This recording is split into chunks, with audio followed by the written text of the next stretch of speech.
السلام عليكم، واش راكم؟ ان شاء الله تكونوا لاباس، صحتكم مليحه يا رب العالمين. كما كتشوفوا اليوم جبت لكم شربات يعني تنزل على القلب مع هذا رمضان، ان شاء الله نديروا بها حاله حاله حاله. كبغي بحبه ليمون وحبه برتقال، يعني ديري كونتيتي كبيره وتفرحي العائله وتفرحي نتيا معاهم بلا تعب بلا حتى مجهود. يعني ديريها توستويت في 2 دقائق، بنتها هبال هبال هبال يا البنات. ان شاء الله يا رب تجربوها وتذوقوا البنة تاعها كيفاش دايرة. نبداو البنات بالطريقة، نجيبو ريسيبيو كبيرة على خاطر راح نعصرو فيها ونخدمو فيها كامل الحوايج.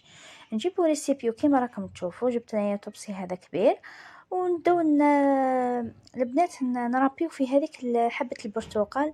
نحاولو نحيو لها الزاس هذا كامل، الزاس برك من البنات، ما نحيوش هذاك الابيض، نحاولو نحيو غير الزاس من الفوق. اللي يعني زعما أنصية في هذه الحاجة ولا تعرف تقشر، تقشرها تنحي غير ذيك الرقيقة من الفوق، يعني تقبض الموس وتبدا كشغل تقشر في ذيك التشينة، بصح تنحي لها غير ذيك القشرة من الفوق.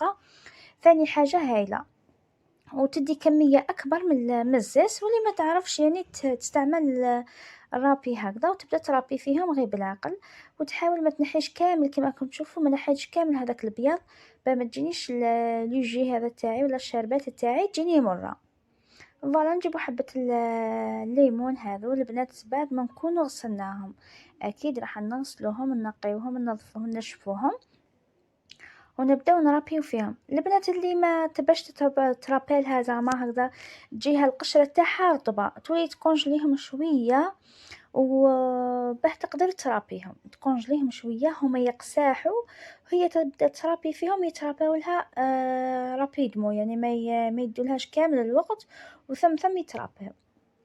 فوالا لهنا بعد ما رابيت حبة البرتقال وحبة الليمون، نجيب لهنا كاس سكر كما راكم تشوفوا، سكر حبيبات البنات، ونبدا كشغل ندخل فيه في هذاك الزاس هذاك اللي درتو، باهي تتعزز النكهة تاع البرتقال والليمون وتتلاقى مليحة مليحة مع السكر، وتجي هذا الليمون تاع يعني هذا الشربت فيها النكهة معززة، يعني قوية النكهة وتجيك طبيعية 100%. فوالا كما راكم تشوفوا طريقة سهلة وكامل، يعني نعرفوا نديروها ونقدروا نديرهم. هادو 2 حبات نروح نعصرهم ونرجع معاكم. كيما شفتوا عصرتهم جاوني كاس البنات، يعني ما جاونيش كونتيتي كبيرة ولا حاجة. عصرتهم وفرغتهم في فوق السكر هذاك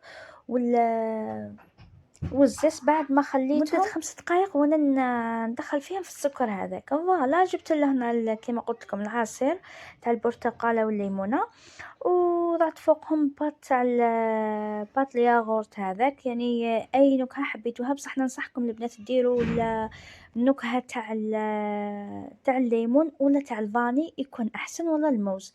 يعني كاين كيما هذاك يكون كوكتيل ما يجيش خلاص الطعم تاعو شباب. جبت لهنا لتر ونصف من الماء وفرغته فوق الخليط هذاك ونخلطهم مدة 5 دقائق، ولا توسهم بالبرا البنات، يعني هذه حاجة اختيارية. نصفيهم ونتحصلوا على شربات يعني ولا أحسن. أنا يا كنت نصفي فيهم، ندري راها الكاميرا هتصور بصح هي كانت حابسة، بصح ما عاديش كامل نعرفوا كيف نصفوهم البنات ونفرغوهم في الطاس هذاك اللي معولة تحطي فيه. وبالصحة والعافية إن شاء الله يا رب العالمين، يعني إن شاء الله يا رب تجربوها، وأكيد أكيد راح تنال إعجابكم وتقولوا لي اذا عجبتكم ولا لا وش رايكم فيها. يعني لتر ونصف في 2 برتقاله وليمونه، يعني حاجه ما كانش، يعني مازال ما صراتش هذه. روعه روعه روعه البنات، جربوها ما راكمش راح تندموا. واللي جربتها تخلي لي في لي كومونتير اذا عجبتها ولا لا. وما تنساوش تشتركوا وتفعلوا الجرس بيوصلكم الجديد تاعي. ولي جميع البنات جمجموا لي بزاف بزاف، وسلام.